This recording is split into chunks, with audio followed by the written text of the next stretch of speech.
All right, right now we're going to look at what it means to resolve a vector.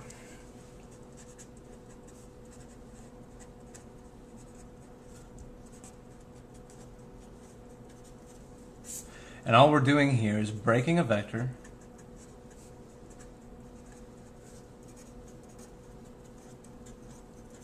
into its x and y components.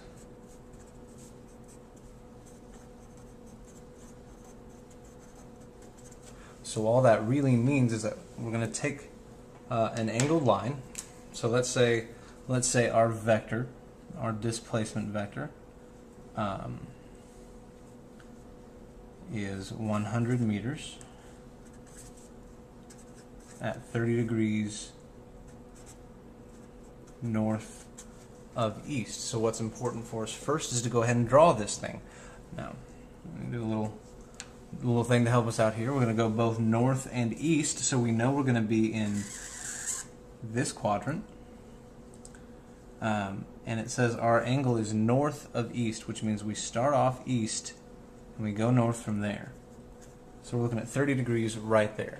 30 degrees, that is north of east. Now, looking at this 100-meter long vector, it doesn't point in just the x direction. It's not just east-west, and it's not just north-south. Part of it points in the east, and part of it points in the north. And if you add those two parts together, tip to tail, like we add vectors, you see that it's going to give us that 100-meter vector at 30 degrees north of east. So these two components, this x component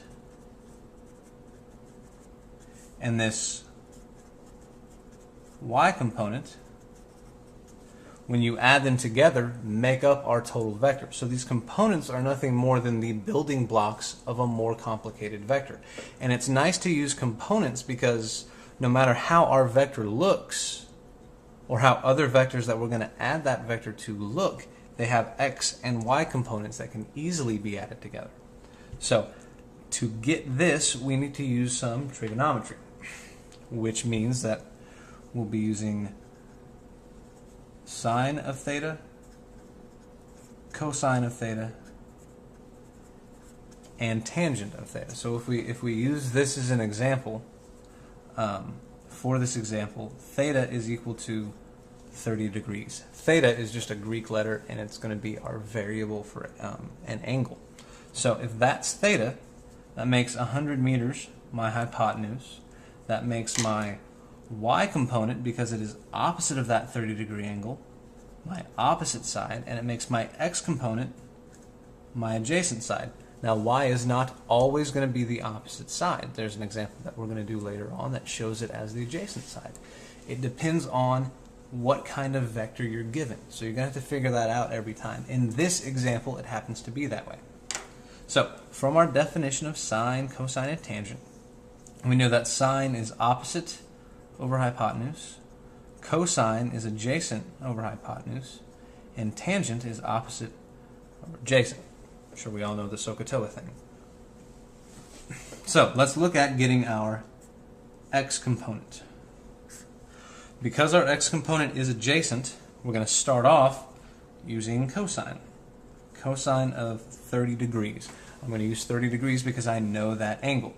Now, cosine is adjacent over hypotenuse. So my adjacent side here is the x that we're looking for.